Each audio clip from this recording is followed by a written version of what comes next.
नमस्कार, मैं हूं धर्मेंद्र। आप देख रहे हैं ऑनलाइन न्यूज इंडिया। सरकार का जो कच्चा चिट्ठा लोगों के सामने लाने का काम करे, सरकार की बखियां उधेड़ने का काम करे, सरकार के झूठ को उजागर करने का काम करे, सरकार उससे कैसे कैसे क्या क्या बदला ले सकती है, ये इस दौर में हर कोई देख रहा है। लेकिन पत्रकार राणा अयूब के ऊपर एफआईआर हुई है और एफआईआर भी कई धाराओं के तहत हुई है। और राणा अयूब के ऊपर जो आरोप लगे हैं, उन आरोपों को देखकर आपको भी लगेगा कि क्या वाकई ये राणा अयूब कर सकती है या एक साजिश के तहत जो है वो राणा अयूब को फंसाया जा रहा है। बड़ा सवाल ये है। लेकिन राणा अयूब किसी परिचय की मोहताज नहीं है। राणा अयूब के बारे में हर कोई जानता है कि कैसे राणा अयूब इस सरकार के पीछे और ये सरकार राणा अयूब के पीछे पड़ी हुई है। राणा अयूब वो पत्रकार हैं जिन्होंने एक समय पर अमित शाह को जेल में भिजवाने का काम किया था और राणा अयूब तभी से सुर्खियों में है। यह खबर आप देखिए, जनसत्ता की खबर है। यूपी में कोरोना बाढ़ के लिए फंड जुटाने के मामले में पत्रकार राणा अयूब पर केस, जालसाजी का आरोप। ये जो है वो राणा अयूब के ऊपर केस लगाया गया है। कौन कौन सी धाराएं हैं वो भी आपको बताएंगे। इसी हफ्ते मंगलवार को गैर सरकारी संगठन हिंदू आईटी सेल के संस्थापक विनोद पांडे की शिकायत पर एफआईआर दर्ज की गई है। हिंदू आईटी सेल, इसके संस्थापक हैं विनोद पांडे हैं। एक जगह पर इसका खबर में लिखा है वो विकास भी लिखा है इसका नाम। ये हिंदू आईटी सेल्स के संस्थापक है और इनके एफआईआर पर जो है मुकदमा दर्ज हुआ है। कौन कौन सी धाराएं हैं पहले आप वो देख लीजिए, फिर पूरे मामले पर बात करते हैं। इसमें ये आप देख रहे हैं एफआईआर की कॉपी है और ये एफआईआर दर्ज की गई है 7 तारीख को सुबह 11:30 बजे और ये एफआईआर लगाई गई है। इसमें धारा 403 है, धारा 406 है, 418, 420, 66D और काले धन की वैधता के रोकथाम अधिनियम 2002 की धारा 4 भी जो है इसमें लगाई गई। तो कुल मिलाकर के 6 धाराओं के तहत राणा अयूब के खिलाफ मुकदमा दर्ज किया गया। मामला क्या है वो आपके सामने रखते हैं। स्वतंत्र पत्रकार राणा अयूब पर गलत तरीके से करीब 3 करोड़ रुपए एकत्रित करने की रिपोर्ट इंदिरापुरम थाने में दर्ज हुई है। शिकायतकर्ता का आरोप है कि 3 कैंपेन चलाकर उन्होंने चैरिटी के नाम पर पैसा इकट्ठा किया। उन्होंने एफसीआरए गाइडलाइन का पालन नहीं किया। इसके साथ ही पैसे का इस्तेमाल भी अपने लिए किया। पुलिस ने जांच शुरू कर दी है। तो राणा अयूब के ऊपर 3 करोड़ के पैसे के लेन देन का जो है वो आरोप लगा है कि उन्होंने 3 करोड़ रुपए की धोखाधड़ी की है और एक कैंपेन चला करके, एक ऑनलाइन कैंपेन चला करके ये उन्होंने पैसा मांगा था। पूरी खबर आप देखिए। इंदिरापुरम की एंजल जुपिटर सोसाइटी में विकास रहते हैं, वह हिंदू आईटी सेल चलाते हैं। उन्होंने पुलिस को शिकायत दी थी और आरोप लगाया है कि उनकी संस्था में काम करने वाले एक वॉलंटियर ने स्वतंत्र पत्रकार राणा अयूब की तरफ से वर्ष 2020 से अब तक 3 कैंपेन चला करके क्राउड फंडिंग की, जिसमें उनके वॉलंटियर ने पैसा दान किया। उन्होंने पता लगाया तो जानकारी मिली कि राणा अयूब ने ये 3 बार जो है राणा अयूब के ऊपर ये आरोप लग रहे हैं कि 2020 से लेकर के अभी तक उन्होंने कोरोना के नाम पर, मदद देने के नाम पर, उसके बाद में बाढ़ पीड़ितों के नाम पर और उसके बाद में किसानों के नाम पर 3 बार जो है उन्होंने कैंपेन चलाया, ऑनलाइन कैंपेन चलाया और उस ऑनलाइन कैंपेन के जरिए उन्होंने 3 करोड़ रुपए इकट्ठा किया। और इसमें जो ये हिंदू आईटी सेल के जो संस्थापक है, इन्हीं के एक वॉलंटियर ने ये कह रहे हैं कि राणा अयूब के लिए कैंपेन चलाया था। देखिए, राणा अयूब का जितना नेटवर्क है और राणा अयूब की जो अपना सर्कल है, उसमें ये मुमकिन दिखाई नहीं देता कि राणा अयूब किसी हिंदू आईटी सेल के कोई वॉलंटियर को अपने पास में रखे।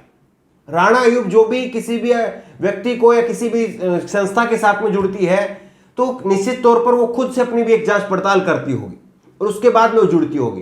क्योंकि राणा अयूब ने जिस तरह से अमित शाह को जेल भिजवाया था, उसके बाद में लगातार वो टारगेट पर है, सबको मालूम है, उसको खुद को भी मालूम है। इसलिए वो हर कदम को जो है फूक फूक करके रखती है। अब ये कह रहे हैं कि हमारे ही वॉलंटियर ने जो है इसमें पैसा दिया था। 3 बार उन्होंने अलग अलग पैसा बताया है। उन्होंने बताया कि अप्रैल 2020 से लेकर के मई 2020 तक और जून 2020 से लेकर के सितंबर 2020 तक, और तीसरा पैसा है मई 2021 से लेकर के जून 2021 तक। ये 3 बार अलग अलग समय पर जो है वो कैंपेनिंग चला गया। इस बीच में झुग्गी में रहने वाले किसानों की मदद के लिए बिहार, असम और महाराष्ट्र में आपदा के नाम पर और कोविड-19 के दौरान लोगों की मदद के नाम पर क्राउड फंडिंग की गई। इस दौरान विदेश से भी लगातार डॉलर में पैसा लिया गया, जो कि फॉरेन कंट्रीब्यूशन रेगुलेशन के एक्ट के खिलाफ है। इसके साथ ही उन्होंने इस पैसे का इस्तेमाल भी अपने लिए किया है। तो ये आरोप लगे हैं कि जो राणा अय्यूब ने पैसा लिया है, वो कोरोना के नाम पर, किसानों के नाम पर, बाढ़ पीड़ितों के नाम पर जो पैसा लिया है, वो पैसा उन्होंने 3 बार में जो है वो इकट्ठा किया और करीब 3 करोड़ रुपए जो है वो इकट्ठा हुआ है। और ये पैसा भी जो है वो उन्होंने अपने लिए खर्च किया है। ये पैसा उन्होंने लोगों पर खर्च नहीं किया, बल्कि अपने लिए खर्च किया है। और सबसे बड़ी बात यह है कि इन्होंने आगे आरोप लगाया है, शिकायतकर्ता का आरोप है कि इन 3 कैंपेन के जरिए उन्होंने करीब 3.5 करोड़ रुपए गलत तरीके से जमा किए, जिसका प्रयोग उन्होंने लोगों की सहायता की बजाय राणा अय्यूब ने अपने लिए किया। उन्होंने बताया कि शिकायत थाना इंदिरापुरम में की है। पुलिस ने धोखाधड़ी, काले धन की वैधता की रोकथाम अधिनियम, संपत्ति की बेईमानी से गबन और विश्वास का हनन समेत 6 धाराओं में रिपोर्ट दर्ज कर ली है। जांच शुरू हो गई है। एसपी सिटी द्वितीय ज्ञानेंद्र सिंह ने बताया कि शिकायत मिली है, रिपोर्ट दर्ज कर मामले की जांच की जा रही। तो मामले की जांच की जा रही है और एक तरह से ये चंदा, आप इसको देसी भाषा में कह सकते हैं कि चंदा जो है इन्होंने उगाया और चंदे के नाम पर चोरी कर दी। अब सवाल यह है कि राणा अय्यूब एक पत्रकार है, स्वतंत्र पत्रकार है, और जो रिपोर्ट लिखती है, उनकी जो गुजरात फाइल की जो किताब है, उसमें पूरे जो गुजरात के दंगे पर उन्होंने जो कुछ लिखा है वो सबसे ज्यादा चर्चित है। तो राणा अय्यूब के ऊपर इतनी जल्दी जो है कार्रवाई हो जाती है। और चंदा चोरी का जब हम मामला सुनते हैं तो हमें राम मंदिर का मामला भी याद आ जाता है। कैसे करोड़ों रुपए में जो है वो जमीन का सौदा हुआ, हजारों लाखों रुपए में जमीन खरीदी गई और उस जमीन का सौदा जो है वो करोड़ों रुपए में हुआ, वो भी हमने देखा।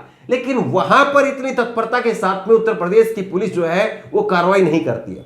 लेकिन यहां पर उत्तर प्रदेश की पुलिस जो है कितनी तेजी से कार्रवाई कर रही है, ये सब आपके सामने है। तो क्या इन कार्रवाई करने का जो संकेत है, क्या वो कहीं पर उत्तर प्रदेश में आने वाले चुनाव के साथ में जोड़ करके देखा जा सकता है? क्योंकि जिस तरह से पत्रकारों के ऊपर लगातार दबाव बनाने का काम किया जा रहा है, और राणा अय्यूब हो सकता है कि कोई वो ऐसा कोई रिपोर्ट कर रही हो जो योगी आदित्यनाथ की सरकार को जो पसंद नहीं आए, योगी आदित्यनाथ की सरकार की जो है वो पोल खोल के रख दे। ऐसी कोई वो हो सकता है कि कोई इन्वेस्टिगेशन कर रही हो जिसकी भनक लग गई हो, और उसके बाद में जो है वो इस तरह का एक हिंदू आईटी सेल के संस्थापक के जरिए एफआईआर करवा देना और एफआईआर के बाद में इस तरह से मुकदमा हो जाना, ये वाकई अपने आप में जो है हैरान कर देने वाला है।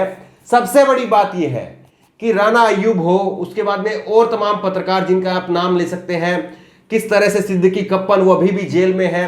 उसके बाद में विनय जायसवाल जो है, एक जायसवाल नाम से पत्रकार थे जिन्होंने नमक रोटी खाने का वो वीडियो दिखाया था, उसके बाद में उनके ऊपर केस हो गया था।